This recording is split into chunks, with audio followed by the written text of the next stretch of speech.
آج کے اس گہرے اور چشمکشا تجزیے میں خوش آمدید۔ آج ہم ایک ایسی شخصیت کی بات کر رہے ہیں جس کی کہانی جدید تاریخ کے پیچیدہ ترین ادوار میں سے ایک کی مکمل عکاسی کرتی ہے۔ محمد نجیب اللہ، افغانستان کے آخری سوویت حمایت یافتہ صدر۔ ان کی زندگی اور ان کا سیاسی وراثت بالکل ایک جدید المیے کی طرح ہیں، جس کی بنیاد غیر ملکی انحصار اور اندرونی دھڑ بندیوں پر رکھی گئی تھی۔ یہ ایک ایسی کہانی ہے جو آج بھی عالمی سیاست کے نشیب و فراز کو سمجھنے کے لیے بے حد اہم ہے۔ ٹھیک ہے، چلیے اس پر ذرا تفصیلی نظر ڈالتے ہیں۔ 1996 کا یہ منظر ذرا ذہن میں لائیے، جو انتہائی ہولناک بھی ہے اور چشم کشا بھی۔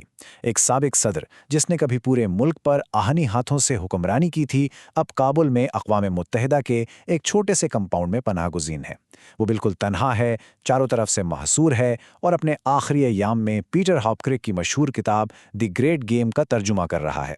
یہ سوچنے پر مجبور کر دینے والا سوال ہے نا کہ آخر وہ اس انجام تک پہنچا کیسے؟ اس الجھی ہوئی داستان کو سلجھانے کے لیے ہم آج ان 6 اہم مراحل کو دیکھیں گے۔ دی گریٹ گیم کا قیدی، طاقتور نفاذ کنندہ کا عروج، سوویت انخلا کا انتظام، مفاہمت اور بقا، حکومت کا زوال، اور آخر میں ان کا قتل اور ملا جلا ورثہ۔ یاد رکھیے، نجیب اللہ کی اس داستان کو سمجھے بغیر ہم آج کے جدید اور پیچیدہ جغرافیائی حالات کو بالکل نہیں سمجھ سکتے۔ تو شروعات کرتے ہیں اپنے پہلے حصے سے، دی گریٹ گیم کا قیدی۔ یہ اپنے آپ میں کتنا گہرا استعارہ ہے کہ پراکسی وارز کا ایک اہم ترین کھلاڑی کیسے اسی کھیل کا سب سے بڑا نشانہ بن گیا۔ ذرا تصور کریں، 1992 میں جب ان سے اقتدار چھن گیا تو نجیب اللہ کو اس امید پر اقوام متحدہ کے احاطے میں پناہ دی گئی کہ انہیں جلد ہی بھارت کے لیے ایک محفوظ راستہ مل جائے گا۔ لیکن حقیقت یہ ہے کہ وہ راستہ کبھی نہیں آیا۔ انہوں نے اپنی زندگی کے آخری 4 طویل سال مکمل تنہائی میں گزارے، اور حیرت کی بات یہ ہے کہ ان ایام میں وہ سرد جنگ اور سامراجی تاریخ کا گہرا مطالعہ کرتے رہے، ایک ایسی تاریخ جس کو خود انہوں نے اپنے ہاتھوں سے لکھا تھا۔ اب ہم آتے ہیں دوسرے حصے کی طرف، طاقتور نفاذ کنندہ کا عروج۔ اس اقوام متحدہ کے تنہا کمپاؤنڈ سے ذرا ماضی کی طرف چلتے ہیں اور دیکھتے ہیں کہ یہ سفر شروع کہاں سے ہوا تھا۔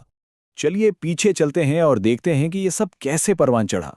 یہ دراصل ایک میڈیکل کے طالب علم کی کہانی ہے جس نے کبھی ڈاکٹری کا پیشہ اختیار ہی نہیں کیا۔ اس کے بجائے وہ 1965 میں کمیونسٹ پارٹی کے پرچم دھڑے کا حصہ بن گئے۔ پھر سور انقلاب آیا اور اندرونی سیاسی کشمکش کے باعث انہیں جلاوطن کر دیا گیا، لیکن سوویت مداخلت کے فوراً بعد وہ واپس آئے اور سیدھا KGB کی حمایت یافتہ خفیہ ایجنسی کھاد کے سربراہ بن گئے، اور بالآخر اسی راستے سے ہوتے ہوئے 1986 میں وہ ملک کے سب سے طاقتور عہدے پر براجمان ہو گئے۔ اب یہاں ان تاریخی حقائق کو بالکل غیر جانبداری سے دیکھنا بہت ضروری ہے۔ ان کے دور صدارت سے پہلے جب وہ کھاد کے سربراہ تھے تو یہ ادارہ اپنے انتہائی بے رحمی کے لیے جانا جاتا تھا۔ اہلکاروں کی تعداد محض 120 سے بڑھ کے 30,000 تک پہنچ چکی تھی، اور ایک محتاط اندازے کے مطابق ہزاروں افراد کو ماورائے عدالت ہلاک کیا گیا۔ یہ ان کی اسی سفاکانہ کارکردگی اور کنٹرول کا نتیجہ تھا جس نے یوری اینڈروپوف جیسی اعلیٰ سوویت قیادت کی توجہ ان کی جانب کھینچی۔ یہاں جو چیز واقعی دل دہلا دینے والی ہے وہ ان کا یہ مشہور نعرہ ہے، ایک ہاتھ میں ہتھیار، دوسرے ہاتھ میں کتاب۔ یہ محض ایک جملہ نہیں تھا، بلکہ یہ ان کی پوری ریاستی پالیسی کی عکاسی کرتا تھا۔ نجیب اللہ نے اپنی خفیہ پولیس کے اہلکاروں کی نظریاتی تربیت کو اولین ترجیح بنا رکھا تھا۔ انہیں بہترین تنخواہیں دی جاتی تھیں تاکہ ان کے ذہنوں میں یہ بات راسخ ہو جائے کہ طاقت اور نظریات دونوں کا بے وقت استعمال ہی ان کی بقا ہے۔ اور پھر وقت آیا تیسرے سب سے اہم مرحلے کا، سوویت انخلا کا انتظام۔ جب ایک سپر پاور پسپائی اختیار کر رہی ہو تو پیچھے رہ جانے والوں کا کیا ہوتا ہے؟ 1988 کا جنیوا معاہدہ، جسے ہم سب جانتے ہیں، یہ سفارتی سطح پر تو یقیناً ایک بہت بڑی کامیابی تھی، لیکن افغان فوج کے لیے یہ کسی تباہی سے کم نہیں تھا۔ یہ فوج مکمل طور پر سوویت تربیت اور ان کے وسائل کے سہارے چل رہی تھی۔